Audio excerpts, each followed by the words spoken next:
We are well and truly into the second half of this season here in the World Touring Car Series. It's rounds number 22 to 24 of this championship, and we're here at the virtual Watkins Glen for some 20-minute race action. 3 races tonight as always. Hello, it's Paul Smith and Connery Maddock here, and Connery, Watkins Glen, I think this is pretty much as close, with this layout in particular, as close as we're going to get to an oval race in this series.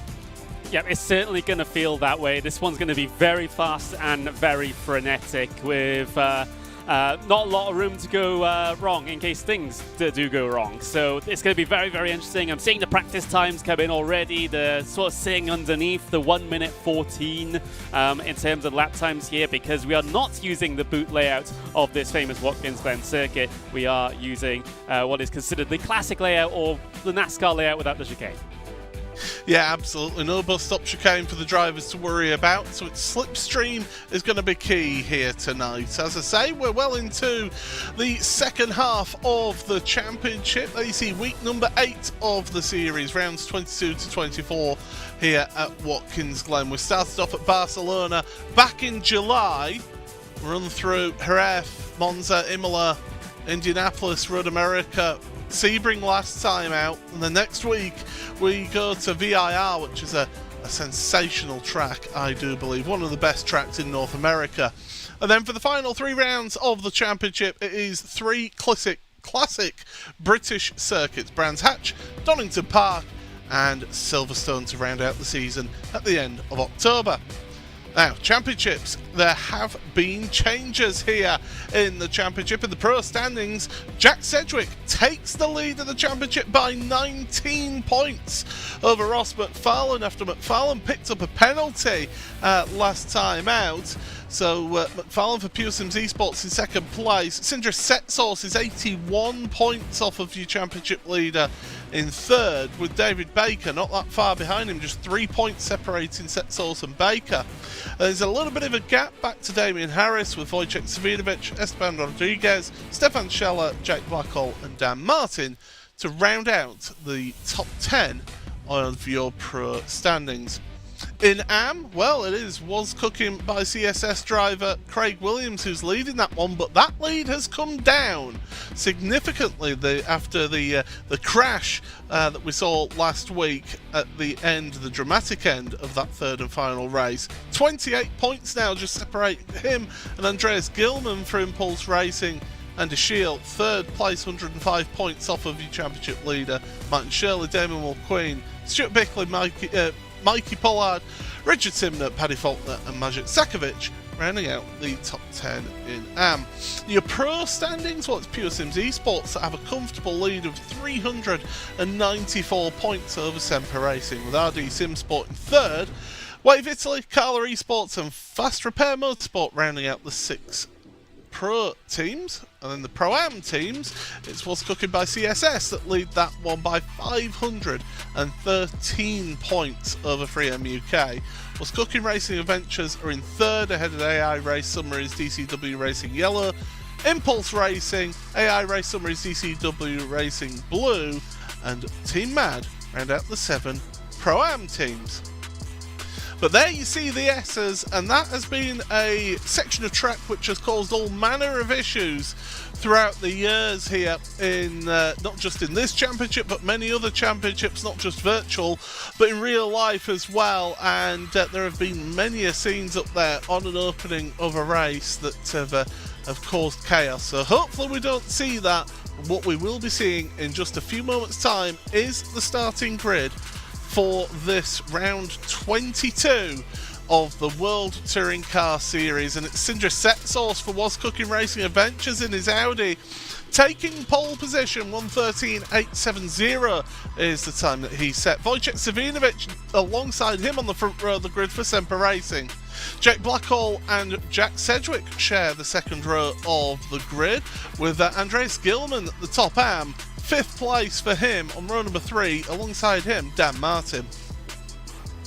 Ben Palmer and David Baker share the 4th row of the grid here, with Wayne Douglas and Martin Shirley then row number 5. Row 6, Craig Williams, your AM Championship leader, alongside him is Damien Harris. 7th row of the grid, Stuart Bickle with Team Reinhardt alongside him. Slavomir Jaworski and Elliot Roberts then share row number 8. Row 9 is the first of your drivers who had a qualifying ban, Ross McFarlane with Andy Shield.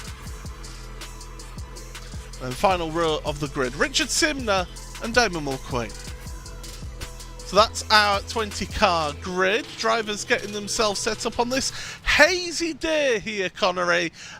Opening race of the evening usually is a bit more of a quieter affair because it is in qualifying order. Yeah, absolutely. Well, that is usually the case, as has been our experience throughout not just this season, but through a couple of the seasons previous as well. But never say never. Everyone's going to be draft locked together here in this one, most likely. So that might even promote some moves here and there. Whether or not those moves should happen or not is a different issue, but hopefully we'll be able to get some good side-by-side action for our first race. And don't worry, I will promise only to bring up track limits about 17 times in tonight's broadcast. Drivers getting themselves set up then for the opening race of the evening. 3 20-minute races. This is round 22 of the World Touring Car Series. Look to the starters gantry. It is green flag, we're underway here, and it's a good start from the front row for Sindre Setsource and Wojciech Savinovic. Everybody else fanning out. Savinovic having to go defensive because Sedgwick got a great start to the inside of turn number 1. A little bit wide from Savinovic, decides to just give him the space up through the S's the first time now, and it's still Sedgwick and Savinovic side by side, and that Honda, it's a good chassis on that car. It should do well around here. It's not just about top speed on the straights, it's also how the cars handle through the twisty stuff. And Sedgwick now coming under pressure from behind. That's Jake Blackhall with Dan Martin coming up alongside as well. Onto the brakes for the first time for the carousel through the sweeping right-hander. This is where you're going to be seeing drivers taking the NASCAR line, which is completely all over the runoff area there. It is allowed around this track. Heading towards the penultimate corner. It's a quick lap around here, and now Martin's having to go defensive from Gilman. He keeps onto that place for the first lap here with the RD Sim Sport driver. So Sedgwick has gained a place. Blackhall's lost one.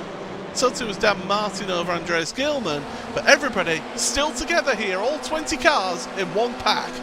And the benefit of having 20 is they all fit on the tower at the same time. There we go, down in towards turn number 1. They go once again. A little bit of a frenetic opening lap for the front top 5 positions. And there's shuffling still going on behind here as well. Tim Reinhardt involved in the thick of things as the only pro driver back here in the final couple of positions. So he's going to have to try and look forward to improve over the next 18 minutes of this race that we have to run.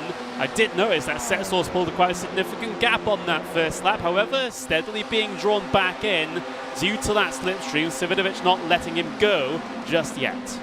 And look at that bump that's on the entry to the carousel. David Baker and Damien Harris going side by side through the carousel. Harris going to take that place. Look at how far over the runoff they go. As I say, entirely legal around this track. Carry the speed out the carousel, that means you can carry more speed. As into that penultimate corner, banked corner to the left. Get the car over to the left-hand side of the track because you want to open up this final corner and to get yourselves the best run. Off the corner, down the start and finish straight. And now, Craig Williams under pressure from David Baker. Wojciech Savinovic onto the tail of Setsource, and It's going to be a case of, if you can't run away, it's just getting yourself into a position in the queue to then make a move towards the end of the race. You're going to be seeing a bit of people trying to hold position. Setsos will want to let Savinovic past him to get the slipstream himself. Yeah, I think so. How coordinated are these two going to be here at the front? They are from separate teams, of course, so there's no initiative with regards to that. But sometimes, when you are in the leading pack, in the leading group, and at the head of that pack, sometimes you do have to work together just for a little bit, just to make sure that you two at the front are the only ones that can win the race, and not for anyone from third on back. Yeah, as to the inside he goes to Savinovic, but that's the outside for the next corner. We have had an issue for Reinhardt out there. He's running slow, but we're keeping to the front of the field because Savinovic to the outside. He's going to get the inside for the next corner. He is through. So to the lead for the Honda driver for Semper Racing. He's not won an opening race of the evening all season, so it would be nice for him to get that. But here comes Sedgwick. Setzel's trying to go down the middle. That's not available. So Savinovic holds on to that place for the time being over Sedgwick. But Sedgwick's now trying to make some moves in this. Yeah, and it just bunches everyone else up behind there. It has been sort of an initial front getaway pack, consisting of about 8 cars I see in that leading peloton, shall we say. But the more they fight like this, the more and more drivers are going to be able to tag on and keep on to the back of that train. Here comes Jack Sedgwick now through towards the race lead. Savinovic, she's going to defend it here on the inside for the carousel. Got to be careful going through here. You're on the limit of grip in the most cars, actually, heading your way through there. But you do have the luxury of that big old NASCAR line swinging out onto the runoff there and not getting an off track. But this race lead battle continues. Oh, squeeze from Savinovic there, just giving Sedgwick a car's width. That's all he needs to give. And still they're together through the final corner. That's going to compromise both of them here. Setsos could get a run. You can see just them all queuing up behind right now. It's almost like the queue at the deli counter in the supermarket. Well, what ticket have you pulled? Because I'm number 42. And well, Jack Sedgwick, number 10, goes through into the lead of this race. We're going to be seeing this happening quite a bit in this race if this pack stays together like this, as Dan Martin now battling away with Jake Blackall up through the S's onto that back straight. And Martin for RD Simsport had a very mixed season as again moves at the front. As I say, Connery, we're not getting too excited about changes for the lead because we're pretty much going to be getting this lap on lap. Yeah, that's the benefit of this circuit. Everyone keeps themselves close together. It's basically anyone in this front group could theoretically come away with the race win here.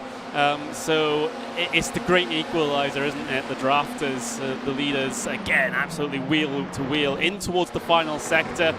Savinovic keeps himself ahead for now. That number 80 Semper Racing car leading the event at the moment, but like you said, it's going to chop and change probably a couple of times a lap, it feels like, over the next ones we have to run. Yeah, 13 and a half minutes remain in this race. There's still plenty of laps in this one. 12 laps I make it to the end of this race. As the leaders coming through the S's. Tricky, challenging part of the track is this. David Baker and Damien Harris, they're continuing their little squabble up through the S as they go. And Harris is going to hang it out to the outside. Baker's giving him the space. And there's that grunt of that Audi now up the straight as at the front. Sedgwick going defensive. Savinovic running wide. Savinovic's got to be careful though, because Setsos, yes, he's not in the same team as Sedgwick, but they do run the car under the Craig Setup Shop, the Was Cooking Racing Adventures name. So they are still compatriots out there. Yeah, absolutely. Same sort of representation, I suppose, as diving towards the final corner now. That on-camber final corner, you can really drive it in hard and have the car grip. Go on. Dan Martin took the opportunity to move up into third place over Setsos there. So he's making moves forward, and well, Rob Sutherland, he'll be delighted seeing this, the team boss of RD Sim Sport. Worth pointing out, by the way, Ross McFarlane's made it up to 11th place in this race after starting on the penultimate row of the grid. He's back there with Craig Williams in 10th, but there's that bit of a gap between Williams and Harris that I think if Ross does make it up to the front of that queue, he's then just stalling out because he's not got the slipstream of the cars in front. Here comes Setsource, here comes Harris in towards the carousel.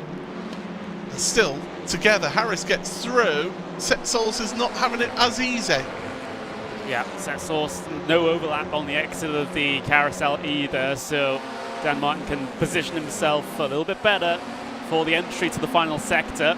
It's great to see Dan Martin running this far up, because I remember him last season, one of the superstar AM drivers that we had, of course, got that promotion into the pro class, and, well, he's making it look like he was always meant to be there. Certainly is, and that Honda seems to go well around here. As I said, it's got a good chassis to it, and part of this course, yes, you need to use the slipstream. Yes, it's quite a high-speed layout of this Watkins Glen International circuit, but also you need to carry the speed through the corners on corner exit to get you that initial run out of corner exit. And that's where the Honda is stronger over the Audi. The Audi's a bit more understeery, heavier front end through the corners as your race leaders side by side. Here's Setsource we're on board with right now to the outside of Dan Martin. Martin's holding that tighter inside line. And there you see, that Honda just handles that corner better. The Audi just scrubbing its front end a little bit more through the corner. Yeah, it's great to see the little differences in between the manufacturers here, as you see the Audi and the Audi and the Honda Civic, battling side by side at the very front of the field. It's we have to go all the way down to 10th place to find one of our Hyundais. So that's a Veloster there down in P10. That's Ross McFarlane, who's been slowly but steadily working his way up through the field. Remember, he got himself a qualifying ban. He's already entered himself inside the top 10 now, and it's important for him to recover as many positions as possible, considering he's in a direct championship fight with Jack Cedric, who currently resides in second place. They went up through the S's once again, and Martin side by side with Setsource. There goes Cedric now to the front as well. Behind them, Gilman is squabbling with Jake Blackall. Ben Palmer as well, getting involved with Damien Harris. All of a sudden, we're into the second half of the race now. We're past the 10-minute mark, and people are starting to make some moves. And if they do this a bit more, they're going to slow each other down and allow Ross McFarlane to catch up to the back of them. There's Palmer round the outside of Setsource, and Setsource has got to be careful here. He's third in the championship. He can't be losing too many places to his championship rival, Jack Sedgwick. And the start and finish straight again. Palmer and Setsource. This is for 5th and 6th places, and Damien Harris, the Wave Italy driver, loitering with intent into turn number 1. And, well, the position's still in the process of being swapped. Setsource, again, it's always sketchy going side by side through this uphill section. It's that wall on the right-hand side right there that really does creep up on you sometimes. In some cars more than others, yes, but I've seen so many people just carry a bit too much speed, car not wanting to grip up through the high-speed corner and whacking the right side on that Armco barrier. McFarlane, I think, will be getting a slipstream. Palmer to the inside of Harris. We just saw a robust move, and that's allowed his compatriot David Baker to try and follow him through the gap that he, well, not so much as opened the door, but slammed the door open. Trying to get past, but no, Palmer just sneaks ahead of Harris. The other two Pure Sims Esports drivers having to stay behind Harris for the time being. Through that final corner again. Worth pointing out, Andreas Gilman, good drive so far, qualified well, up in the 5th place. He's up to 3rd right now in that Impulse Racing car, so Gilman is having a bit of a run here. Should be about 6 laps remaining here with 7 minutes, just over 7 minutes remaining in this race. But McFarlane has caught up to the back of this queue of cars, so all of a sudden this queue of cars is pretty much going all the way back to 15th place. Yeah, it is. Yeah, basically everyone covered by 5-ish seconds, which is great to see, especially when we only have 7 minutes left in the race. It really, you can really throw a blanket over pretty much every single one of them at the moment, and even outside the top 15, things are still hot because we've still got battles going on. Because Elliot Roberts versus Slavomir Jaworski. You've also got Damien Mulqueen right at the back of the shot there, just trying to get himself on the back of these guys as well. So no matter where you look, whether you look at the front, the middle, or the rear of the field, like where these guys are at right now, it seems like there's multiple instances of side-by-side action. Now, with the reverse grid wheel going from 12 to 24, because we've only got 20 cars here, we are actually a bit more likely in those lower positions. You want to be in where Wayne Douglas is right now, 12th place, because that guarantees you a reverse grid. Anyone outside of that 12th place are not guaranteed a reverse grid, but the odds are a bit more in your favour with there being 4 spots that are effectively a full reverse grid here, as again some moves being made in this top 10, and it's Setsource looking to try and go around the outside of Martin, not able to do it. Not just yet. And you do bring up an important point though, because we go, because we have 20, 21, 22, 23, 24 on the spinning wheel, that all count as a reverse grid. So you've basically got a very, very decent chance at getting yourself a full reverse grid here, because because everything above 20 is just a reverse grid anyway. So that's going to be an interesting predicament, and I guess for those at the very back of the fields, I think that'll be something that's very welcome. We're into the final 5 minutes of this race. I think things are simmering right now.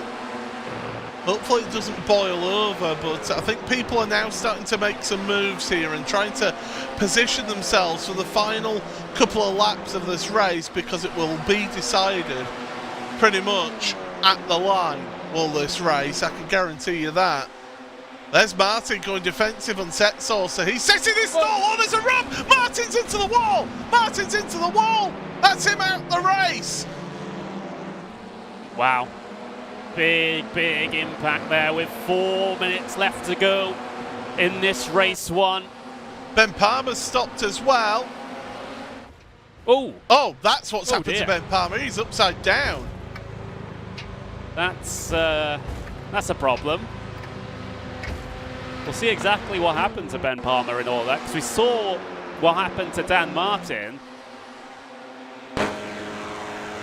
So there's the contact. Martin got sent off, and I wonder if... Oh dear.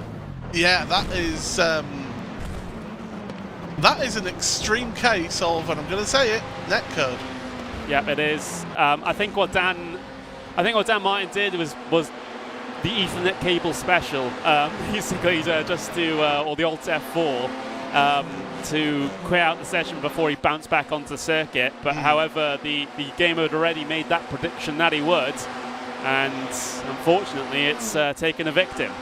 Craig Williams has been at a standstill as well. He's having issues out there, so he's got a meet ball flag as well as Williams, as Gilman back to 3rd place. But for me, why are people making contact in a straight line? That I don't get. There's all this track. It's quite a wide track, even though the runoff isn't the most around here. But why are people making contact in a straight line? You shouldn't be doing that. No, just my opinion. Yeah, there's really no excuse for it. I mean, I could see a potential justification is, you want to give them a squeeze, you want to. But the thing is, but there's no need. Yeah, exactly. I mean, they're taking their line down the straight. There's no point to be moving over or trying to push someone to the edge of the track, because if you do and it goes wrong, it's just going to be your fault, and then you're going to draw the ire of the stewards. So there's really no point. Yeah, absolutely. Well, we've still got 2 minutes remaining. This should be 2 laps to go here. So Wojciech Savinovic now, he's pulling out from the slipstream. This is key. He's not wanting to be ahead of Jack Sedgwick at this point of the race. He wants to be making the move on the last lap. Gilman and Setsos still together through the carousel, and Setsos having to stay behind for the time being, but it's now just 4 for the lead here in this round 22 of the World Touring Car Series. It's going to be tight, you know, at the line as to whether we get another lap or not. Setsos to the outside of the penultimate corner. That gives him the space and the position. And he's moved up onto the podium. Barney's waving the flag. We're going to have one final lap here in this race. It's between Sedgwick and Savinovic going on to the S's here. So through turn number 1, Savinovic running a bit wide, trying to carry speed, and then up the hill. And this is where that Honda, just with its slightly better chassis, can get a little bit of a better run, even if it's only a couple of kilometres an hour. And then onto the back straight here. This is where slipstream is key. And if I'm Jack Sedgwick, I'm moving all the way over to the right-hand side of the track for the carousel. I am forcing Savinovic to the outside. Savinovic is not close enough, though. He didn't get the run that time into the carousel for the final time in this race. And out of it, and time is running out for Savinovic. If he's going to make a move, he's only got 2 corners left here to go at it. So, Sedgwick in front in that Craig setup shop car, onto the brakes, and look at that, the speed that Savinovic can carry. Sedgwick's going to hold the inside, is he? No, it isn't! It's a dummy from Savinovic! Down the inside of the final corner, Sedgwick's going to get the run out of the corner. It's absolutely neck and neck to the line, but it's going to be Jack Sedgwick who takes victory here in the opening race of the evening in the World Touring Car Series. What a fantastic photo finish right at the end there. It's just over 1/10 of a second between the two of them. It was a ballsy move, a ballsy attempt down the inside, but in the end it was in vain. That was a fantastic sequence. That is what this track can deliver, and that's this series at its best. The rest of the runners heading their way across the line now. Dan Martin did actually get himself back out there on circuit just to try and complete a lap here, stay on the leading lap in fact, so potentially he's in contention for the reverse grid. It should be 1 lap down is still counted. Worth pointing out, Andreas Gilman gained a position in that race, finishes 4th. He's the top AM driver in this race, just missing out on a podium from Sindre Setsos. Damien Harris gained 7 places in that race.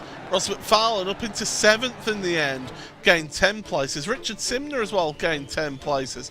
But here is the crucial spin of the wheel. What is it going to be to give us our first reverse grid of the evening? The wheel slows down, and it's going to be, it's going to be a small one, you know, 13. So we don't get that full reverse grid in the opening race. Wow.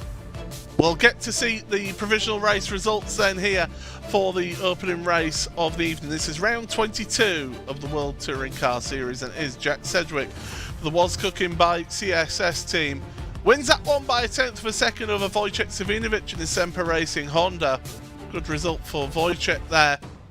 Sindre Setsos just another 1/10.5 back from him in 3rd place for the Was Cooking Racing Adventures team. Andreas Gilman for Impulse Racing, your top AM, and he is the winner in AM in 4th place here tonight.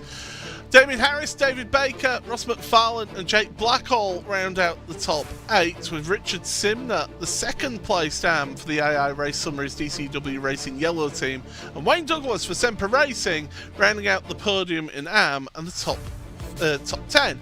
11th for Stuart Bickley with Martin Shirley, and on pole position, there's going to be cries of fix here because series administrator Andy Shield is going to be on pole position here for 3M UK. The rest of the drivers will be starting where they finished.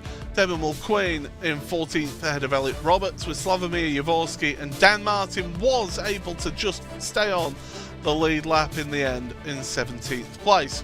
Tim Reinhardt, who had issues on the opening lap of the race, is 18th. Ben Palmer classified 19th, and Craig Williams, the last of the runners, in 20th place. I can tell you, by the way, in the virtual paddock that I think Craig Williams isn't too happy about what went on towards the end. We didn't actually get to see really what happened to Craig, but he ended up with the mechanical meatball warning flag, so he had to come down onto pit road and get himself repairs. But my goodness, Connery, if that was the quiet race, what's the rest of the action going to be like? Well, we'll have to see how this reverse grid goes. We're just having a look back at Craig Williams. There's a connection problem. It does look like it was a connection issue because he disappeared on the way down in towards turn 1 there and then reappeared heading into the barrier, interestingly enough. So that's a bit of a weird one. Didn't fully disconnect from the server, but enough that it was a distraction device, I suppose.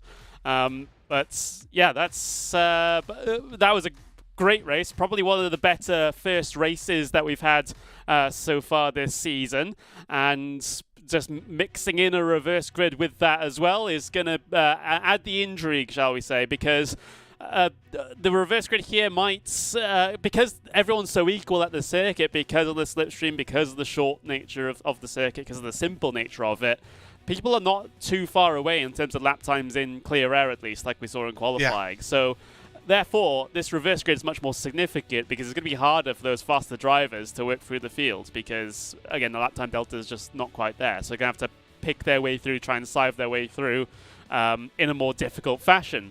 So that's what's going to make these next two races interesting. And we might get, potentially, some new names at the very top of the podium. I would like to see that personally. I think that would be good for the series to see some new names up there at the top. I'm just looking at my timing screen. So Jack Sedgwick ended up leading 11 laps of that race. A crucial lap, the last lap across the line. Savinovic 3 laps, Setsols 2 laps. So the drivers who led laps in this race all finished first, second, and third. But for Setsols, it wasn't looking quite so secure to finish on the podium. And of course, there was the moment between himself and Dan Martin going into the carousel. Yeah. Again, you said it at the time. You don't want to see an incident just down a straight because that's one of the more weird incidents and one of the more inexcusable ones. But we do see it. It is a thing that happens not just in this series but other series as well. Drivers get a bit too involved with each other, shall we say. If there was maybe a dive earlier on that one driver felt was a bit too much, maybe they'll be more inclined to give them a little bit of a trading of paints coming down the straight. But in the end, it sometimes ends in instances like that because this is online racing, and sometimes the contacts can act a bit of a different way than you would expect in real life. Yeah, absolutely. You almost, and I said this on a broadcast last night, you almost have to run around with just a little bit of a bubble around each other just to give yourself that little bit of safety space. And it's knowing who you're racing against as well, because if you're racing against someone like Damon Mulqueen or Jake Blackhall, because they're on the other side of the world, you've got to give them a bit more space, a bit more wiggle room, just purely through the nature of the ping of an internet signal to and from the southern hemisphere. Yeah, exactly, and it's always difficult. I mean, drivers from that region of the world, when they compete on, they usually, for officials, compete on, the same servers as the rest of us on the European, on the American servers. So they're used to it. They're used to giving people a wide berth because they know what their situation is. Other people racing them, that might be a bit of a different issue. But yeah, there's no there's no solving the laws of physics, I'm afraid. There's a hard limit on how fast you can get a signal from Australia to Europe or to the US, and of course in the real world we have all sorts of overheads with routing and things like that. So yeah, again, that's just the reality that you have to deal with. However, everyone knows that coming into this, so in the end it's not really an excuse.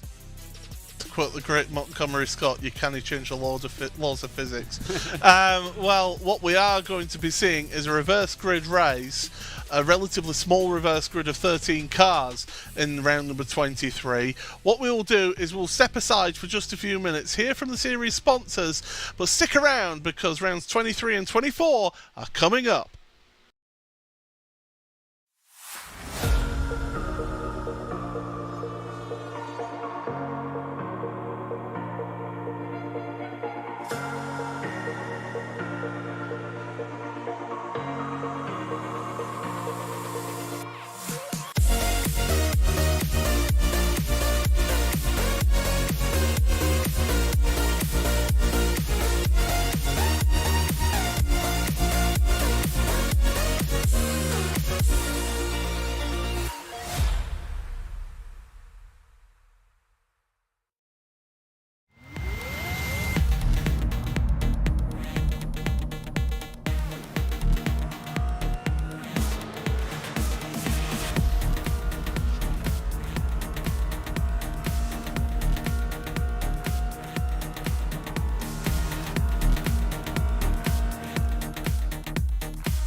Welcome back to live coverage of rounds number 22, 23 and 24 of the World Touring Car Series here on RaceSpotTV. Paul Smith and Connery Maddock bringing you all of the coverage here as the drivers are preparing themselves for round 23 of the championship, and I can tell you that the conditions are considerably different as we see brilliant drifting going on there from the Semper Racing driver of Wayne Douglas.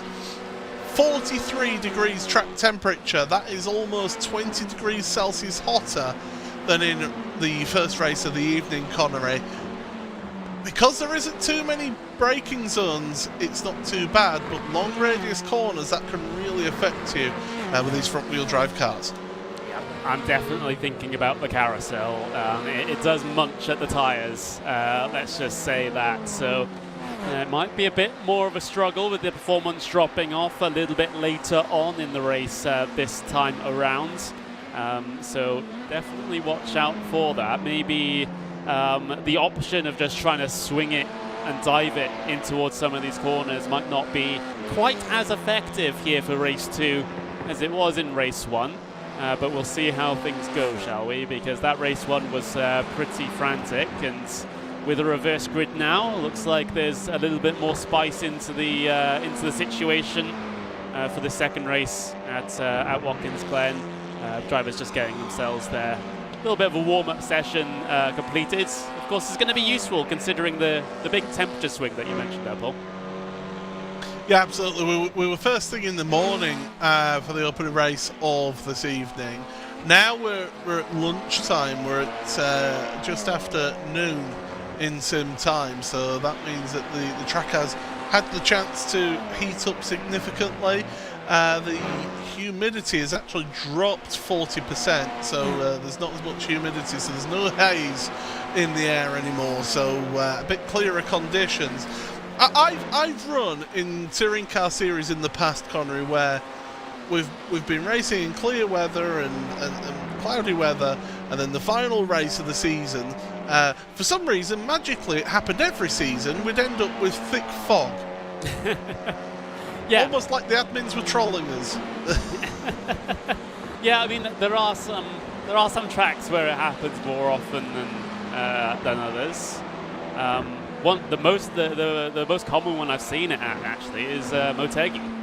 I've had so many fog-affected races at Motegi. It seems to happen there way more often than some other circuits. There's also the Nürburgring as well. It can happen at the Nordschleife. So, it's not a foreign concept, but we've managed to avoid it so far. Certainly have, and thankfully we're not getting that here tonight. A minute left for these drivers to just get that little bit of last-minute practice before the start of the second race of the evening. And as we say, the conditions not indicative of looking after front tyres in a front-wheel drive car. The Hyundais do seem to be struggling a little bit. You had, well, I mean, to be fair, Reinhardt got involved in an incident, so he was off the back of the field anyway. Jaworski was embroiled in a fight in the team's positions. You had Damon Mulqueen was struggling at the back in his Elantra. It was only really Ross McFarlane that was able to move forward in a Hyundai. Yeah, and well, Ross McFarlane will do Ross McFarlane things. So I think that's more of a statement on the driver rather than a statement on the car that he was able to work his way through effectively. Of course, he's going to have a little bit better of a starting position here for this one. So this is looking like a great chance for McFarlane to put a good boatload more points on the boards than he was able to previously there in race number 1. So he's definitely one of the favourites here for this particular event, but you know how Watkins Glen goes. Yeah, panic, chaos, disorder can all happen here at Watkins Glen. So we will get ourselves set for the second race of the evening, and this is how the grid looks for round number 23 of the World Touring Car season here, and it's all front 2 rows of the grid. Andy Shield for 3M UK on pole position, alongside him on the front row, Martin Shirley for RD Simsport. AI Race Summaries DCW Racing Blue driver of Stuart Bickley is sharing second row with Wayne Douglas from Semper Racing. Richard Simner is on the third row of the grid with Jake Blackhall alongside him. Ross McFarlane then on row number 4 with David Baker. Fifth row is shared by Damien Harris and Andreas Gilman. Sandra Setsource and Wojciech Savinovic share row number 6. Seventh row of the grid was race 1 winner Jack Sedgwick. Alongside him is Damon Mulqueen. The rest of them, finishing where they starting where they finished. Get my words right, Paul. Elliot Roberts then alongside him is Slavomir Jaworski on row number 8. Row 9 is Dan Martin and Tim Reinhardt. Final row of the grid is going to be Ben Palmer and Craig Williams. So I'm thinking, Connery, Ross McFarlane starting 7th has got a good opportunity of getting a race 2 win tonight. Yeah, that's exactly what I'm thinking as well. Of course, Blackhall and of course Baker will give him the run for his money, shall we say? So I wouldn't say it was a clear-cut winner, no, but definitely a good opportunity for McFarlane to press on forwards. He hasn't had a race 2 win in this season. He's had race 1 wins and he's had race 3 wins, but he's never had a race 2 win this season. Can he do it here tonight? Well, the drivers now will look towards the starter's gantry. Barney prepares the flag for round number 23 of the World Touring Car Series. And we're underway. It's a slow start from the Veloster of McFarlane. Actually spins the tyres up and he's going to be under some pressure at the front. Shield gets away from Shirley into turn number 1. And the 2-3 wide through turn number 1. Can we get up through nice and clean? So far so good as we head onto the S's for the first time in this race. Shield ahead of Shirley, Wayne Douglas up a place into 3rd, Simner in 4th, and Bickley is right there with his teammate. McFarlane does actually gain a place so far, so he was able to get that disadvantage turned around for him as they head towards the carousel for the first time. Douglas is looking to the inside, not making any moves. Around the outside goes McFarlane on Simner.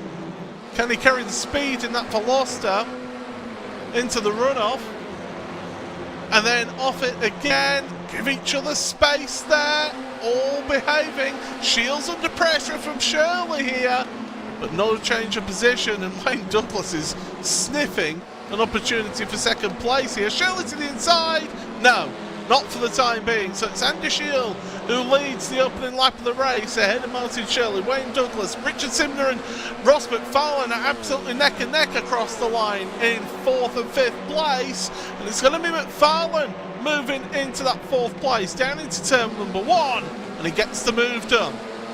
Yeah, great progress. Oh, big instant. Jack Sedgwick into the wall outside of turn 1. Oh no, he drops all the way to the back of the field. Severely damaged car. That Audi is going to take its toe back towards the pit lane, get its free fast repair. But what has happened there? Well, we'll have to find out in just a minute, because Martin Shirley is making moves in the RD Sim Sport car, and Wayne Douglas trying to go down the middle. That's not a viable move there.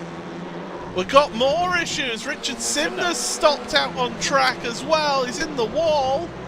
And just to keep going, so he's hit the tyre wall with the back of the car. So he's keeping going in this race, but already 2 dramatic things. Yeah, Simner's actually got a mechanical meatball warning flag. So he's going to have to take his fast repair in towards the final corner once again, and it's still Shield, Shirley and Douglas. Let's look back then. This is what happened, and it's David Baker. Now, question is, did Sedgwick expect David Baker to take a wider line into the runoff, which does actually give you a slow down, an instant point if you go into that runoff? We're on board with Baker. Yeah, he's coming across there. Yeah, I can see what Sedgwick's intention was there, because usually, you know, most people would actually run a little bit wide coming through the exit of turn 1 there. Big incident back. Big That's incident. Reinhardt. Yes, Reinhardt in the wall, going backwards down the grass now. A lot more incidents in this second race than we had in the first. Oh my goodness, and he's got the mechanical meatball warning flag now as Reinhardt.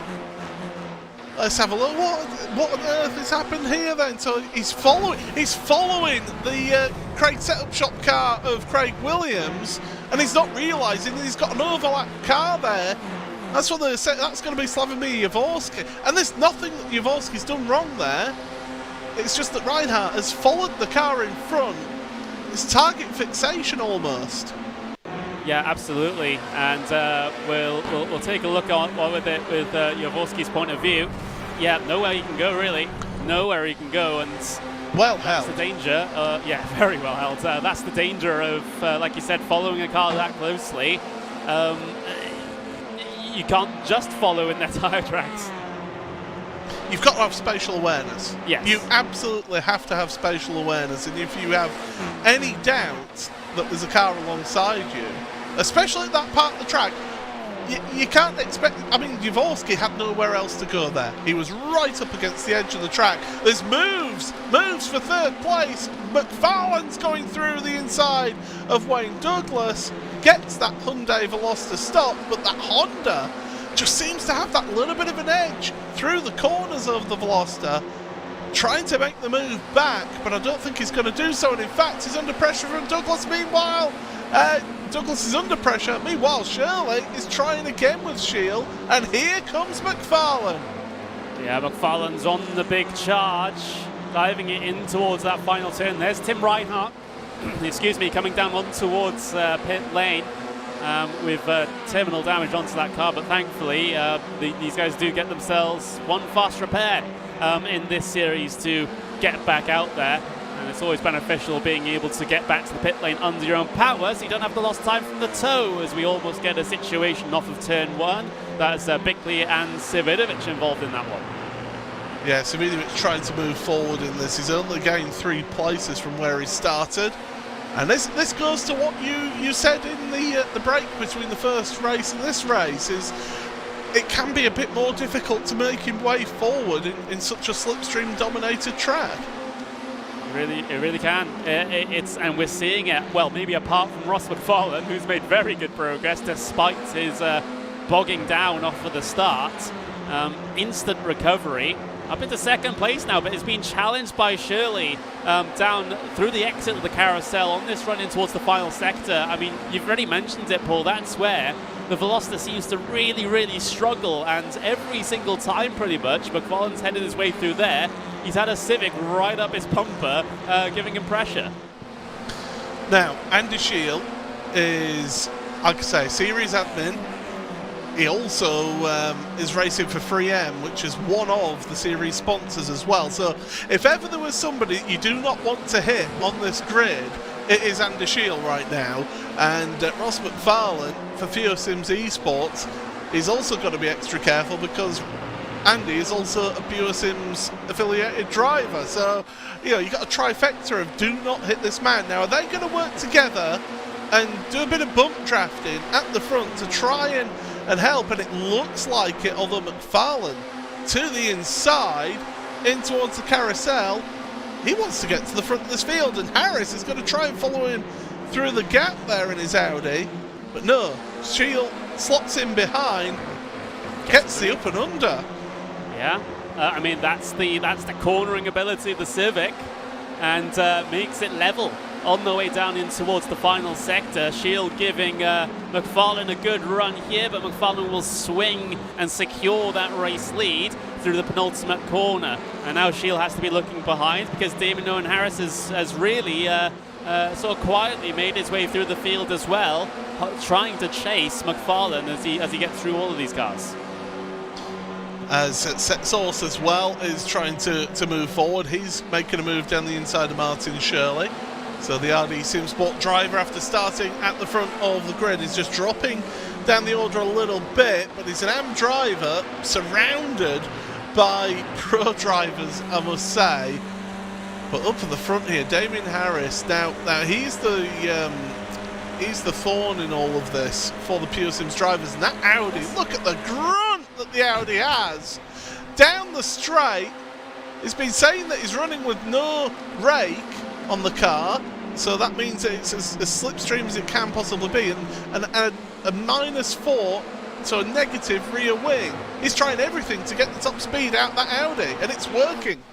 Yeah, it's going to benefit him on this short straight down in towards the final sector as well. Gets the decision done over Andy Shield. To be honest, he almost got it done on McFarlane with the 2-for-1 into the carousel, but just the one it was. So Harris definitely having a lot of tricks up his sleeve in that Audi. Meanwhile, we've got almost 3 wide behinds coming down the pit straight, involving Douglas, Blackhall, Savidovic, all in this one. Jostling. Oh no, the 2 Semper cars come together as Douglas gets punted out into the runoff. Oh, if ever there's, again, another person you do not want to hit is a teammate.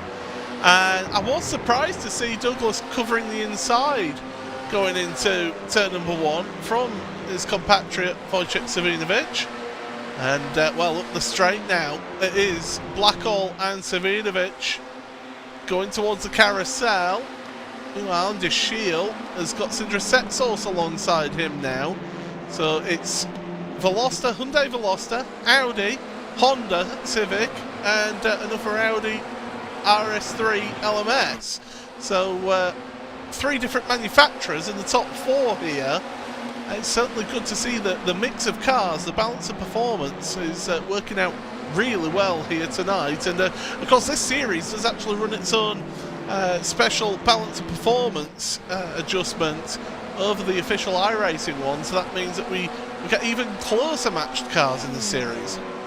Yeah, we do, and the administrators have done a pretty good job with that over the course of the season so far. Of course, you know, it's gonna have different effects track to track to track, because one bop you set with one track is not going to necessarily work with another. But it seems to have been pretty good so far, as we see these jostling for positions up through the S's sections. Sets also ahead of Shirley here at the moment. Oh, big instant at the top of the S's, bang! Oh, Douglas straight into that one, Bickley with a lot of damage. Williams. Yeah, Craig Williams. Remember, Craig was your AM Championship leader coming into this. This is the second race that he's ended up in the pits with a meatball flag. So there was contact there, and it's Bickley's been turned. And was it Shield? And there's nowhere for Williams to go in that. There's nowhere for anybody else. So Shield got into the wall. That's what caused the initial contact, and then just carnage. And again, Jaworski, great avoiding action taken by Jaworski there. Here's the onboard from Douglas. He won't see this until there. That's one of those incidents that would be scary if we were in the real world, right? Absolutely. That is one of the worst case scenarios that you can have, as you pull out from the back of a car. And I can tell you from racing around here in touring cars, when you're right up close behind somebody, you pull out and suddenly there's a car there, you just resign yourself to your fate. Yeah, there's only so much a reaction time a human can have, right? Usually it's 300 milliseconds if you're really focusing. Yeah. How much distance are you covering in that much time in race cars? You know, it's actually a surprising amount. And it's one of your highest speed corners as well as the top of the S's. Yeah. Leaning on each other in towards the final sector. Set source. That's a bit firm. Well, that's the second time this evening that Set Source has bumped into somebody in a straight line. Andy Shield won't be too pleased by that, I can tell you. But no, seriously, that's the second time this evening that Set Source has done a squeeze on somebody. Fortunately, they all carried on here. It's not necessary. You don't need to do... Oh my goodness, the leaders. I know this. I know there's copious amounts of runoff there, but you do get an off-track penalty at turn 1. Yeah, I mean, I guess you can use them strategically, right? You can you can try and keep yourself the instant points to a minimum, and only use them when you really need to use them. It's not necessarily the best way of going about things, and the stewards might have a look at it if you're abusing them a little bit too much. But yeah, I don't personally like seeing that. I feel it's a bit cheese. I think, if you know what I mean. So come out of the carousel, head towards the penultimate corner once again. The race order at the moment: McFarlane, Harris, Set Source. Shield is your top AM driver in 4th place from the front of the grid, so he's only lost 3 places at this point of the race. Savinovic in 5th, with Martin Shirley, who was on the front row as well, 6th place. Jake Blackhall and David Baker 7th and 8th, with Dan Martin up 8 places. Martin, he's had a tremendous charge in his RD Sim Sport car. He's on the back of this leading queue, and behind him is Andreas Gilman, who hasn't actually gained or lost any places. He's where he started in 10th place. Yeah, he is. I guess it's better than going backwards, but it's not exactly going forwards. However, like you said, he does have this train of cars ahead, so plenty of positions for the picking inside the final 5 minutes here, as Damon Harris gets himself up into the race lead there ahead of Ross McFarlane. So that's a change there. Remember, Shield into the wall. Oh, big impact to a black hole behind. There's 96 down there. Oh. Wow. Let's digest that one. It's Jake Blackhall who's the Pure Sims car that's involved in that one. So here's Blackhall then, he comes around and Shields' car gets turned by Savinovic and it just bounces into Blackhall's path, and Dan Martin, the innocent victim in all of this. Shield, he's got the inside line, he's hugging the inside line, and it's almost like there's a squeeze there from Savinovic. I don't know, we don't get a full perfect look at that, and they're just hooked together, and that's what happens with these front wheel drive cars. If they get hooked together, here's Shields, so Shields on the curb, he's on the curb, he can't go any more right, so I'm sorry, but again, it's drivers needlessly squeezing people. Yeah, that is not necessary. We'll take the onboard look with Dan Martin, who has nowhere to go here once again. I mean, he just gets snookered. Yeah, that's the as Peter Mackay would say, that's the John Virgo trick shot of the night there. Yeah, indeed. But it has disrupted this leading train somewhat, though. We've still got Harris, McFarlane, and Set Source now with the as leading trio, and they have a 1/10 of a second gap back to Savinovic, actually, who is the big gainer out of all of that. And of course, you know, contending for the race win in race 1, now might also be doing so in race 2 if he can make up about 7/8 of a second. 3.5 minutes remain in this race, about 3 laps or so to complete in this one. Through the S's we go once again, and that Audi now is going to be feeling like almost like being a sitting duck at the front of the queue here, leading the breakaway at the front here. Set Source has got the 2-car tour here. This is working for him, and again a squeeze, although McFarlane's trying to follow Harris in all of this. You've got to be careful out there, guys. And contact! 2 Audis go wide. Now, was there contact from McFarlane, or was that the 2 Audis getting together there? What that does mean, McFarlane takes the lead. Savinovic now up into 2nd place. What on earth is happening here in this race? Yeah, that was. I'm not sure what that was really, but we're going to have a look at it once again, just very, very quickly. Here's Savinovic, and then we got Ross McFarlane. Oh, is that Set Source pinching again? It's almost a carbon copy of what happened with Savinovic and on the previous lap. Because you see, coming into the carousel, so Set Source has got the outside line. Now, I don't know if Harris has run a little bit wide into Set Source that time or not. We didn't get the greatest shot, and unfortunately we only get a couple of looks at it here on the broadcast. But it's, again, just give space to each other. I know you're competitive and you want to win the race, but you can't win the race if you're in the barriers. As I can tell you, David Baker now is trying to work his way forward, and in fact he's got ahead of Martin Shirley, who's now the leading AM driver, and Andreas Gilman in all of this is now 2nd place in AM, 6th place overall. He's gained 4 places through various acts of shenanigans. Yeah. You know, Savinovic is also laughing at this stage, isn't he? Because, you know, both of those incidents happened directly ahead of him. He was able to avoid the both of them, and all of a sudden finds himself in 2nd place with 1:10 left. So this will be the start of the final lap here. White flag out there. Savinovic from 5.5 of a second back. That's certainly within range.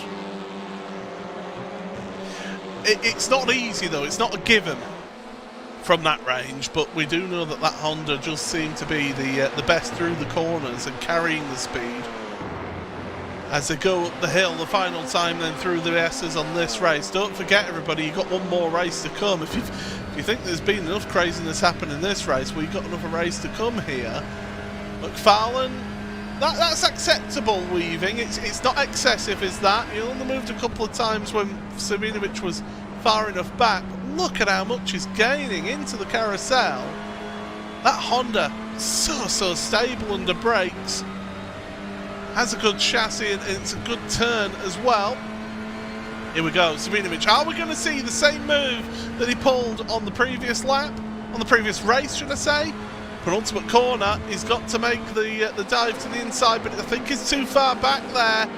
Through the final corner there, McFarlane. Can he get his first race 2 victory here of the season?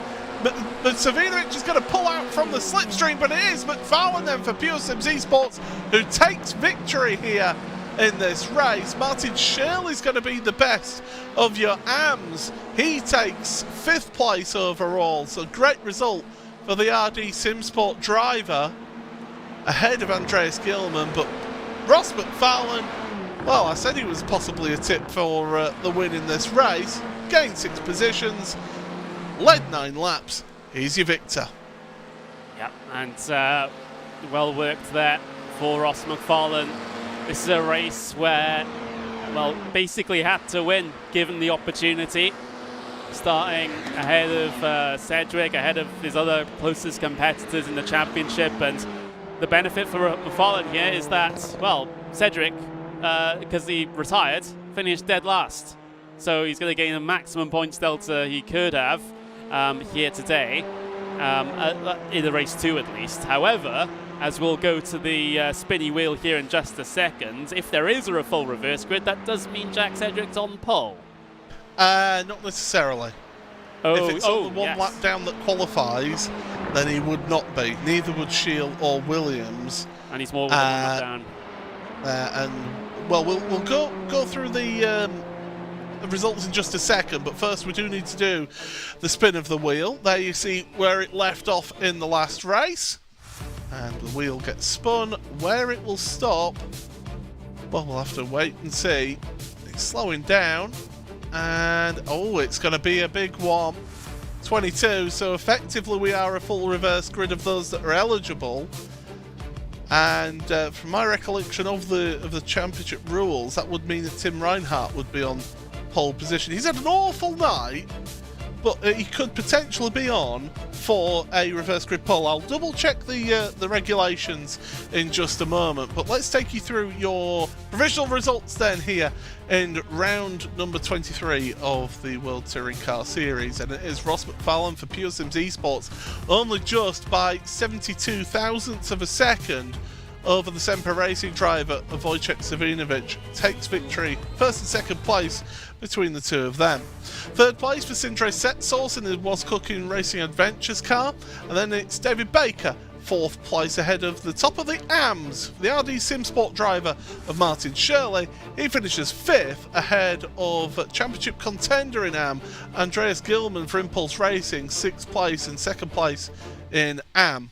Damien Harris, 7th place after his incident at the carousel. Ben Palmer, 8th ahead of Elliot Roberts. It's rare to see it for him this season, but he is the 3rd place podium sitter for AM in 9th place ahead of Slavomir Jaworski. 11th for Damon Mulqueen ahead of Richard Simner. Dan Martin 13th ahead of Jake Blackhall with Stuart Bickley. 1 lap down Tim Reinhardt, we do believe is going to be on pole position in 16th place. Wayne Douglas, Andy Shield, Craig Williams and Jack Sedgwick, all those drivers finishing 3 laps down or more. So that is the provisional results here in this round number 23 of the championship. I'm just having a look through the regulations here, Connery, just to try and find the regulations about the reverse grid draw, because I do know in previous seasons it was if it was a full reverse grid, you had to be on the lead lap -1 to be able to qualify for it, but I can't actually see that in the regulations right now, so we'll have to clarify that. But an incident-packed second race of the evening, I think it's fair to say, Connery. Yeah, absolutely. I mean, it's a shame that some of the incidents that we did see, because they were unnecessary. I think you're definitely in agreement with that. Unnecessary squeezing, unnecessary pinching on the apex of corners and things like that, which is not exactly the way that you would want to have people racing. Even though it does look close and it looks exciting, it's when it ends in incidents, it's not that entertaining. But we got a new race, we got a race 3, we got a final race. We're going to end on a good note, hopefully. Full reverse grid as well. Whether or not the lap down cars are counted on that, I guess remains to be seen. But either way, it's going to be a big it's going to be a big shuffle. I don't know. Drop a message to the admins in the Discord. Maybe you'll be able to get an answer then. But I'm looking at it, and it says races 2 and 3 grids are determined by a spinning wheel randomizer with possibilities 12 through 24. That's it. It doesn't actually state that you have to be minus lead lap. So potentially Jack Sedgwick, we'll have to wait and see what the grid is that gets posted by the race administrators. But it could be that Jack Sedgwick is the one on pole position potentially. If it doesn't say it in the rules, then for me it's a full reverse grid we've got here. Yeah, unless it's overridden by any form of driver's briefing that the drivers may have gotten, because that's the way us at RaceSpot handle championships anyway. Of course, WSR is a separate entity, but we say that driver's briefing overrides rulebook in the vast majority of cases. We'll have to wait and see. It's added a little bit of mystery, intrigue to this to this third race, given that we're not entirely sure how the reverse grid is gonna play out with regards to that. So I guess that's a reason for you to stick with us and keep that tab open and see what happens here in race 3. I did just refrain from saying to stay tuned in because we're not tuning in to a live broadcast on the internet. But it is a turn of phrase telling people to stay on the broadcast. So yeah, keep it tuned. Turn the knob to the correct dial, and then rip it off so you can't accidentally turn channel. But yeah, certainly the final race of the evening is going to be intriguing. I do want to say Martin Shirley, I think, did a good job in this second race of the evening. He started on the front row of the grid, and he managed to minimise the amount of positions he lost. So he's got himself some really good points in the AM Championship, finishing in 5th place in total. Yeah, absolutely. And part of the trick for that second race was actually just keeping out of trouble, wasn't it? Because we had so many incidents, not only at the front, but there were even a couple in the mid-pack and back that we actually didn't get to see as well. I guess in that sense, just keeping your nose clean meant you finished in the top half of the field. So that's what you do need to do sometimes. Some races are attritional like that, and just keeping yourself in it means that you get a good result. Might even be the similar sort of case here in race 3, given the full reverse grid and the big mix-up that comes with that. I will not make that premature statement, shall we say?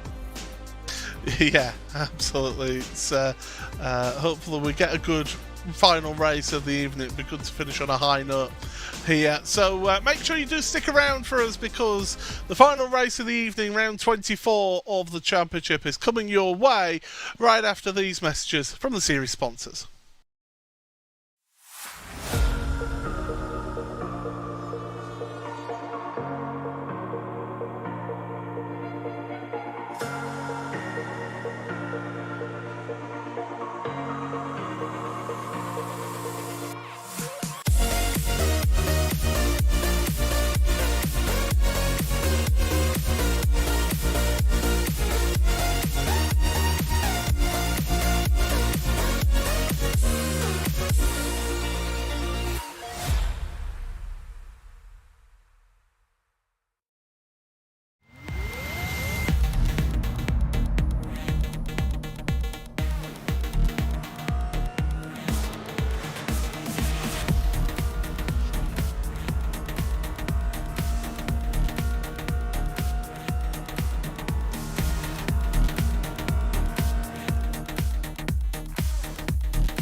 Well, here we are then. It is time for the final race of the evening. I have had it confirmed, by the way, Connery, that I was correct. It is cars either lead lap or -1 that qualify for the reverse grid. So it will be Tim Reinhardt who qualifies on pole position with the reverse grid draw. So those cars multiple laps down who were in the pits at the end of the race, they're going to be starting at the back of this 20-car field. Yeah, absolutely. It's great to get that cleared up. And so, well, as a result, Tim Reinhardt starting on pole position as a result of being the car that was eligible and no more than 1 lap down. So I guess he's going to be very, very happy about the situation. It does mean that it's effectively a shorter race grid than we got with the draw, but that's not a problem, given that the rules are the rules. So 4 minutes left to go here in this practice session. Let's take a look at the track conditions. A little bit cooler than in race 2, but not by much actually. Yes, it's mostly cloudy. However, that track temp is still hovering 38 degrees Celsius. Yeah, it's a little bit cooler, so yeah, you're absolutely right. We're going to be still pushing like we did in that second race of the evening. We are into midway through the afternoon, so drivers, at least they'll be quite familiar with the conditions after race number 2, and they know what to expect out there from this one. But, as we say, Tim Reinhardt, he's had nothing but bad luck tonight. Got involved in a couple of incidents, one of his own making, unfortunately, in that second race. But he does start from pole position here for Carla Esports. We could see a good result for Tim here in this final race of the evening. Carla have won races, and Tim did win the second race of the evening at Road America, as well as the final race of the evening at Indianapolis, who does have experience of winning these reverse grid races. Yeah, has definitely been in the mix, so to speak. So great opportunity for that Carla Esports car to get one in the bag once again.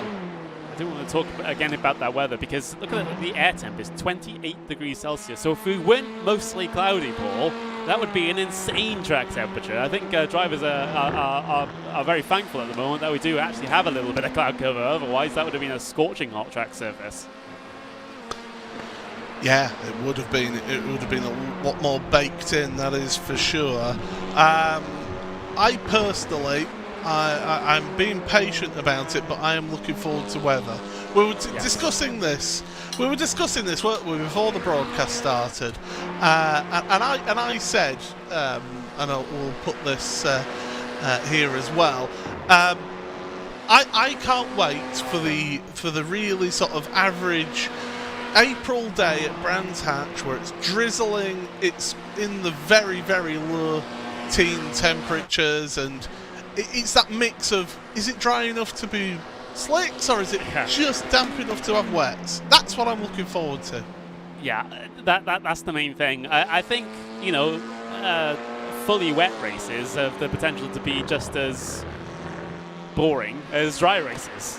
You know, it's because it's all like the same conditions that you have to be dealing with. However, in those sorts of you know, those crossover points between dry tires or wet tires, or if we have different types of wet compounds, then the crossover between those as well.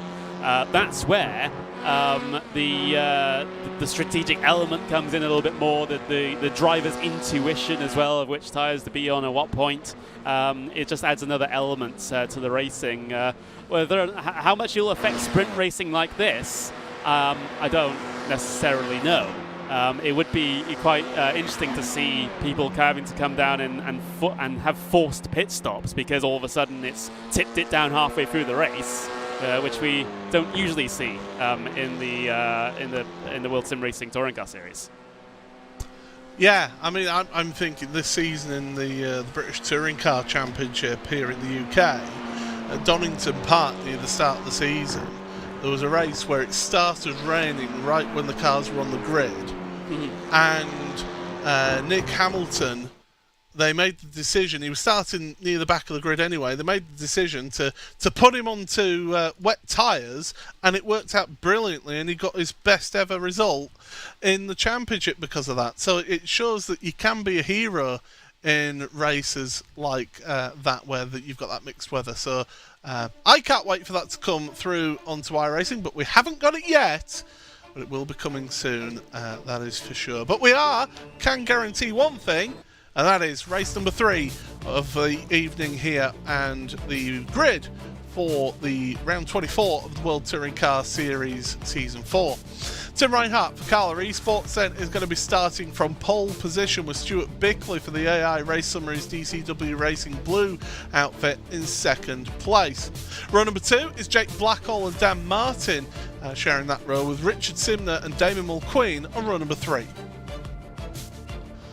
4th row of the grid for Slavomir Jaworski, with Elliot Roberts alongside him. Row 5, Ben Palmer and Damien Harris, with Andreas Gilman and Martin Shirley carrying on their battle on row number 6. Row 7 for David Baker and Sindra Setsource, Wojciech Savinovic and Ross McFarlane, your race to winner, starting then on row number 8. Row number 9, it's Wayne Douglas and Andy Shield. And then the final 2 cars on the grid, Craig Williams, Jack Sedgwick, the 2 was cooking by CSS teammates, all the way at the back of the grid. Now, Connery, those 2 could actually help each other out here in this race and work together as a team.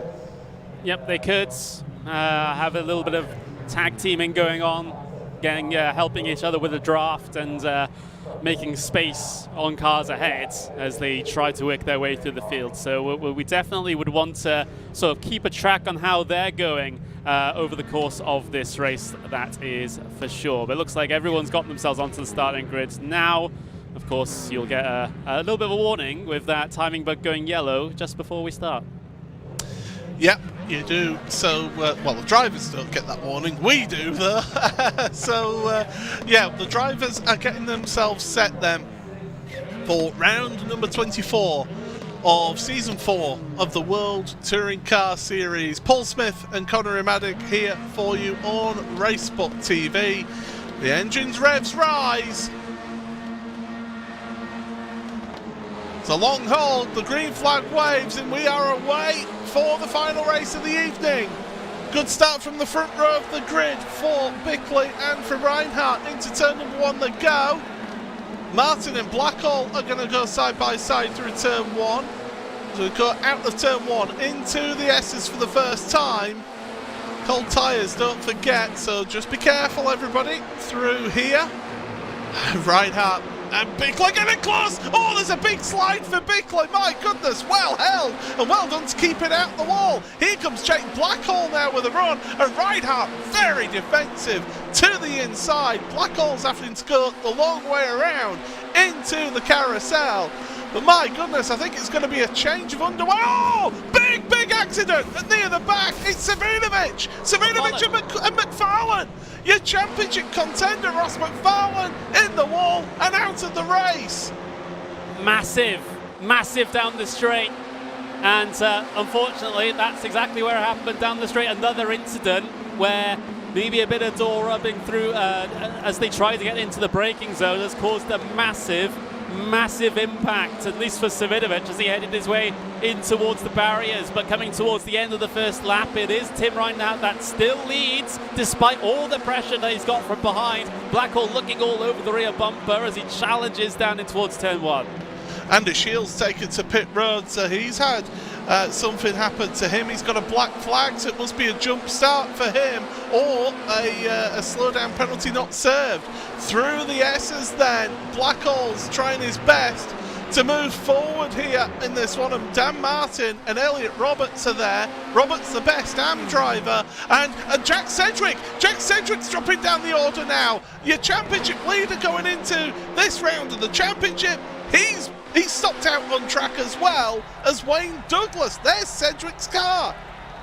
Wow, both the championship contenders in the pro class. Oh, big slide there from Dan Martin. He's going to get freight trained down the inside here through the exit of the carousel. Damien Harris trying to hold on to the front position in that little grouping there. It's been a chaotic first couple of laps here in the final race of the evening. We'll have to look back then once we get the chance, although I don't think we're getting much of a chance at the moment, to what happened both on the opening lap with Savinovic and McFarlane. In fact, let's have a look then at a replay. So there's a weave of the car from Savinovic, bang, into the wall, and McFarlane, I wonder if it's a tyre that is shot across and hit. So what's happened to Savinovic here? Oh, he's had to back up. It's a check-up. Oh, and then into the wall, bang! And again, it's that net code contact, isn't it, for McFarlane that Ben Palmer had in race 1? Yeah, let's see the view of Savinovic here, because he sees brake lights and he's instantly reacted with the swerve. Initially did well to hold on to it, and then he just gets hooked. And that's on driver's side as well. I mean, thankfully we're in the virtual world, but that's on driver's side. If that was... let's have a look at McFarlane and say he's moving along. Oh, he's tagged from behind. That was separate, was McFarlane's then. He was tagged from behind when he's hit the brakes. And that's what's happened there. Now, here's what's happened to Sedgwick now. So Sedgwick, and this is Douglas. Oh, and again, it's a bit of a squeeze and bang, bang, and into the wall. I mean, come on. Give each other space. We've been seeing this all evening. You've got, as a famous Spaniard once said, you must always leave the space. Always. Always. Meanwhile, back to live pictures, we have Jake Blackhall leading Elliot Roberts by 1.5 seconds. So while we're on the replay there, things getting shaken up there inside the top couple of positions as drivers continue to head their way around. I can note that McFarlane is back out there, same with Savinovic as well. Sedgwick, though, he's still on pit lane and doesn't look to be coming out anytime soon, really. But you are absolutely right there, Paul. There's really no excuse for some of these incidents. I'm not sure why Douglas was fighting Sedgwick that much, to be honest. I mean, he is entitled to, because it's a battle for position, but fighting one of the championship leaders that hard, in that case, with not a lot of room given, doesn't sound like a smart idea. Jake Blackhall is in the lead, and right behind him is Ross McFarlane, who's a lap down. McFarlane's almost acting as a rear gunner here. But the thing is, the regulations of the series do state that if you do get given a blue flag, you do have to help facilitate a safe move. But Elliot Roberts, he's far enough back that he won't be giving a blue flag, because Roberts right now has got Richard Simner all over the rear end of that Audi, and Simner's got Damien Harris with him. Tim Reinhardt, who of course started on pole position, down to 5th place in all this. In fact, down to 6th, because Setsource squeezes his way through the S's up the hill, and Dan Martin's going to try and follow through after his moment at the carousel early on. I don't think it's his first moment at the carousel either. That's the funny thing. So maybe on cold tyres, Martin does struggle through that particular corner. But as we heading into the aforementioned corner now, we got Damien Harris looking to the outside, and Simner not going to make much progress there. Reinhardt trying to hold on to positions, of course. That's our pole position sitter for this event, but fortunately it hasn't been able to defend too effectively in this one so far, so is now involved in the fight with Ben Palmer. Palmer around the outside at the penultimate corner. We'll give him the inside if he's able to hang it out there, and the inside is a good place to be for this final corner, as he can swing it in hard on that camber and try and gain a bit of an advantage down the straight. Palmer, though, has got Andreas Gilman with him. Stuart Bickley's behind. Oh, a dive to the inside for Simner. Oh, and they've forced Elliot Roberts wide there on the exit of turn 1. Now, everybody, let's just give each other room and space. All that means that Damien Harris moves up to 2nd place, and Simner, from going attacking for 2nd, is now in 4th place out of all of that, and Elliot won't be too pleased with that getting forced wide at turn number 1. Up the back straight here, in towards the carousel. Everybody's trying to sort themselves out. Harris and Setsource together. We saw these two come together in race number 2 when they were fighting for the lead, don't forget. Oh, as Elliot Roberts now dropping places. He's had an incident at the carousel, but keeps it going. So they do carry on with the action here, and Setsols does get ahead of Harris. Indeed. I was just looking at the front of the field there because it seems down these straights, McFarlane is giving Blackhall a push. So they're able to get the bump drafting done, and McFarlane doing Blackhall a massive favour in doing his part with regards to that. So I don't think that will make the rest of the field happy, but that's just the situation. Well, I mean, the rest of the field, quite frankly, need to catch up to... Oh, and again, another incident! Oh, that's a huge one! That is a massive one into the S's! And it's an incident where space has not been left, and it's completely unnecessary. Yeah, absolutely. Car parts strewn across, multiple retirements. Oh dear. We're going to have a little bit of a look back at this one. Oh, that's the end of it. So here we go then. So you've got Craig Williams, who's been involved in incidents all race long. Here's Jaworski. Oh, it was ahead. So they're the innocent parties in all of that. They just collect the massive... It's almost an aircraft accident is that. So it's Palmer. Palmer's trying to go around the outside, and then he's trying to cut back. And, well, now here's the thing. Palmer's been off track. He's got to rejoin safely. In strictly speaking, Simner can hold his car to the outside there, and Palmer has to allow Simner to get ahead and rejoin the track safely. Yep, he does. But it wasn't executed. But in the act of self-preservation, what you do there, if you're Richard Simner, is give the space to the car rejoining the track. Yeah, you do. You absolutely do. But well, he's done nothing wrong there. Yeah. It's just that in terms of the strictest rules, but you think self-preservation. I know. I've been in this series, and that very corner, I've always had it where if there's a car outside me, I'm coming back in towards the inside of the next corner because I'm giving that space so I don't end up being the one going out of the race. It's the case of, would you rather be right or rather still be in the race? Yes. Like, that's the thing. Have you seen those dash cam videos, compilations on YouTube? Yes. By any chance? Yes. Like, I swear 50% of them is the dash camera not doing anything to solve the problem because they have priority. And it's kind of a similar thing in here. It's like, yes, by letter of the law, you are in the right, or rather the other person was in the wrong. However, you did nothing to help that situation. So therefore, I don't think you really get any sympathy from me. Well, what we do have, we're just past the halfway stage of this last race. It is Jake Blackhall who leads this race by 2.1 seconds over Setsols and Harris. And those two are working together to try and get themselves closer to Jake Blackhall in all of this. Dan Martin is in 4th place, and then here's your top AM driver, Andreas Gilman, who has gained 6 places in this race. I don't think he's had to do much overtaking to get those places, if I'm quite frank here. But he is the top AM driver in 5th place and doing a good job. Tim Reinhardt, your pole position sitter, is in 6th, and then Elliot Roberts, who has been involved in all sorts in this last race, amazingly is still on the tail end of this group of cars in 7th place. Yeah, still keeping himself in contention, which is kind of miraculous in this case. McFarlane just let Setsols, Harris and Martin all go by here. Right. I think he realised that they were getting close to getting the slipstream off of McFarlane.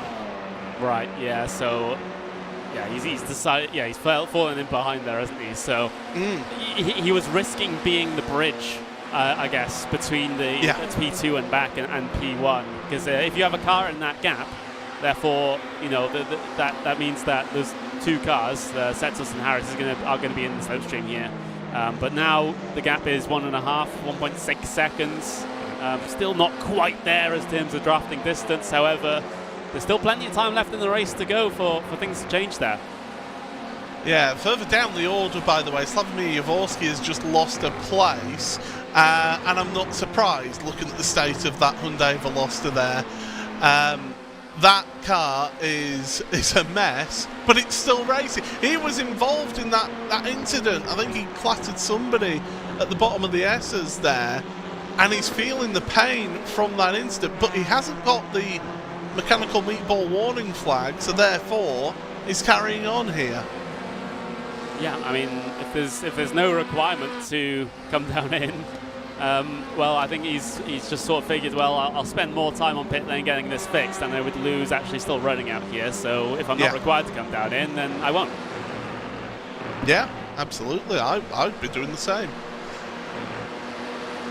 As they come up the hill here through the S's, 6 3/4 minutes remain in this race, and Blackhall is getting caught by Setsource and Harris. I do believe that Harris has been pushing Setsource along here to get them caught up to Blackhall, so we could see a battle for a race victory here by the end of this race. Do stay around because you won't want to miss that. Blackhall, he's a hard charger, is Blackhall. He defends stoutly, and so therefore he won't give up that lead without a fight, I can tell you, if these two cars don't trip up over each other and do get to him.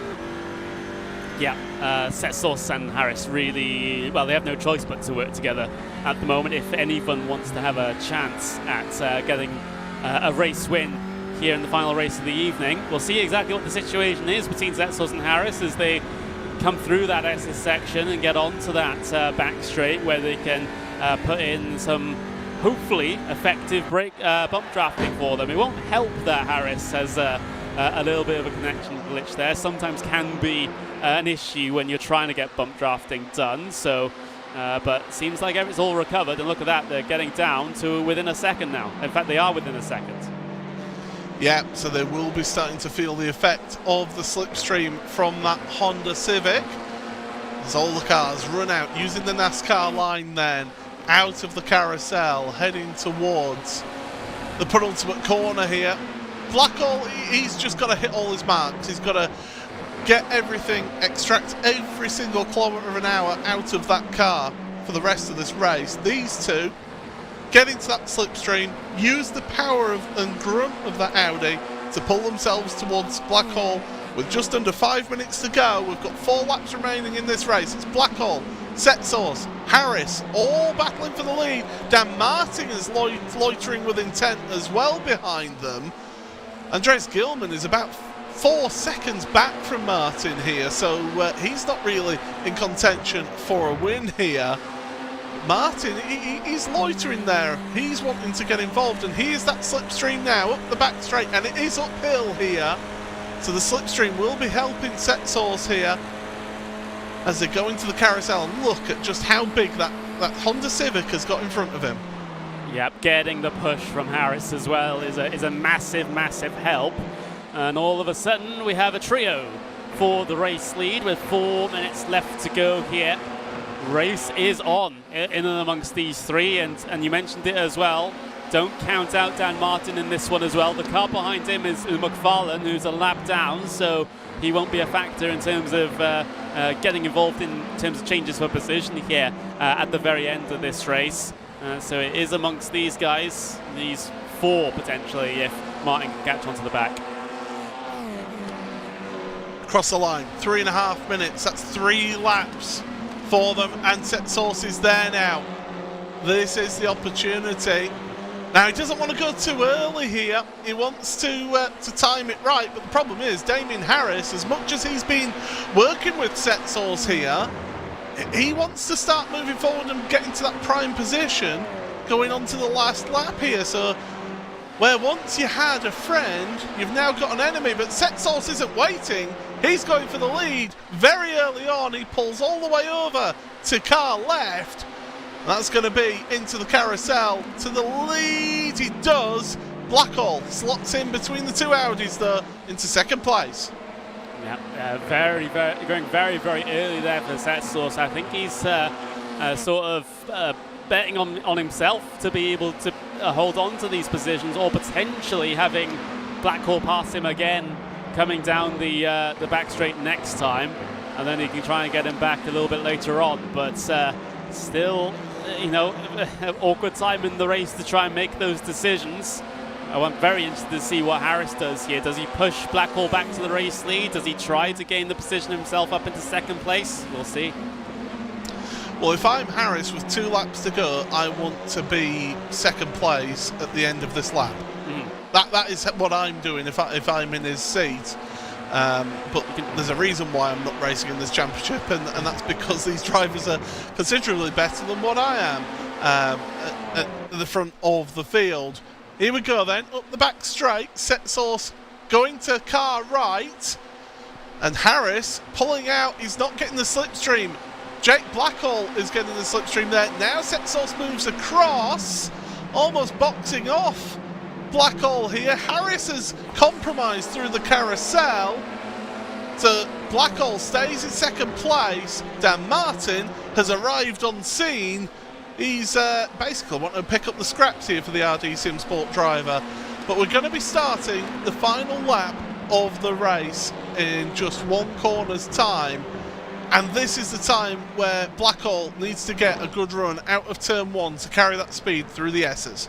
I did get worried for Harris there just a moment, because racing a driver from Australia that close on European servers can be a bit of an issue, but they survive it down in towards turn number 1 for the final time this evening. Who gets the good run out of the first turn? Well, 2 of them decide to push out wide onto the runoff, filing their way through that S's section now. Dan Martin still in the background, ready to pick up the pieces just in case it all goes wrong. Are we going to see 3 wide down the back straight? Well, here we go then. It's Setsource, very defensive, very early. You knew what he was doing, and Harris has got enough of an overlap there that Blackhall can't pull out here to make the move for the win. So Blackhall's going to push Setsource into the carousel. This rubbing between Setsource and Harris. Harris gets forced out wide. Blackhall to the inside. He gets a place. Here comes Dan Martin in all of this. He's trying to pick up the scraps here off of the table. Oh, very defensive, very hard defensive move from Martin into the penultimate corner. Now, Blackhall, what can he do? Can he do anything into the final corner? The answer is no. Can't get the run out of it as well, so it's going to be Sindri Setsource to the line. He gets the victory. Who gets third here? Because across the line, it's going to be, it's just going to be Harris who takes third place in the end over Dan Martin.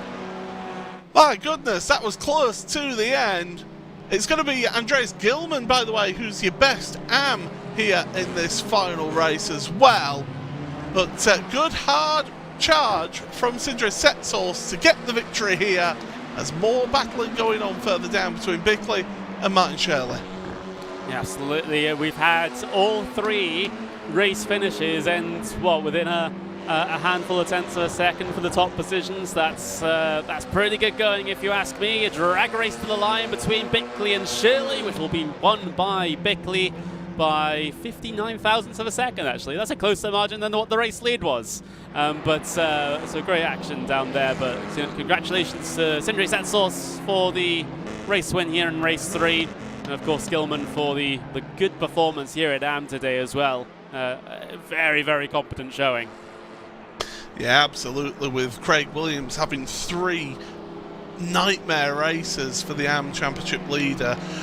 We will take you through the provisional race results here for round 24 of the World Touring Car Series, and it's the biggest margin of victory all night here. It's 0.173 of a second between first and second place. Sindri Setsource for Was Cooking Racing Adventures takes the victory in his Audi in this last race. Jack Blackhall, second place, but only just for Pure Sims Esports. Damien Harris for Wave Italy makes it Audi first and third. Dan Martin just loses out on third place in his Honda Civic. He finishes in fourth. And then Impulse Racing's Andreas Gilman, another good result for him here today. 5th place, that's the second 5th place finish this evening for the AM driver, taking AM victory here in this final race. Tim Reinhardt gets 6th place after getting pole position for that final race. Elliot Roberts, 2nd place in AM. That's 2 AM podiums for AM. For Elliot here this evening. 7th place overall for him ahead of David Baker. Damon Mulqueen, who gets himself onto the AM podium in this final race. 9th place overall was Slavomir Jaworski with his missing front end, finishing in 10th place. Andy Shield is in 11th ahead of Stuart Bickley. With Martin Shirley, we saw, as you said, thousandths of a second between the two of them in 12th and 13th. Then the drivers one lap down. Ross McFarlane, Wayne Douglas, Wojciech Savinovic and Craig Williams. And then the drivers who did not finish. Richard Simner, Ben Palmer and Jack Sedgwick. Your driver who came into this week of the championship in lead of the pro standings. I think that's going to have a big effect on how this has gone. Through all of the drama, Connery, we'll forget about all the shenanigans that had happened. We've had 3 races where the leaders have been separated by less than 0.2 of a second. This track does give us some good racing when the drivers want to. Yeah, and I always enjoy coming here. It's great in these sorts of cars where there's a relatively large draft effect, you know, keeping the pack together, so to speak. I mean, I always enjoy this track when we had the Skip Barbers come to here. It was always an absolutely chaotic race with 3 wide every single time coming down the back straight. But we didn't quite get that here today with the 3 wides, but still some great action here in the touring cars. At least it is the on-track battles. Of course, we had a lot of incidents today, which we do have to point out. A lot of them very unnecessary on the part of the drivers. I think they're going to need a stern talking to, shall we say, not only from the stewards, but potentially from team bosses as well, because that was not a display that we really would want to see. Absolutely not. Well, the drivers, they do get one more week before a week off, and it's going to be the final run of our American jaunt here in the championship, because it's VIR next time out for the championship, the Virginia International Raceway, for week number 9 of the championship, before we have that final 3 races at Brands Hatch, Donington Park and Silverstone. But I'm afraid that is all that we have got time for here tonight on RaceSpotTV. Sindri Sexels gets a race win here in the end of this race. We'll see you next week for all more action here in the World Touring Car Series. Make sure you join us then. Goodbye.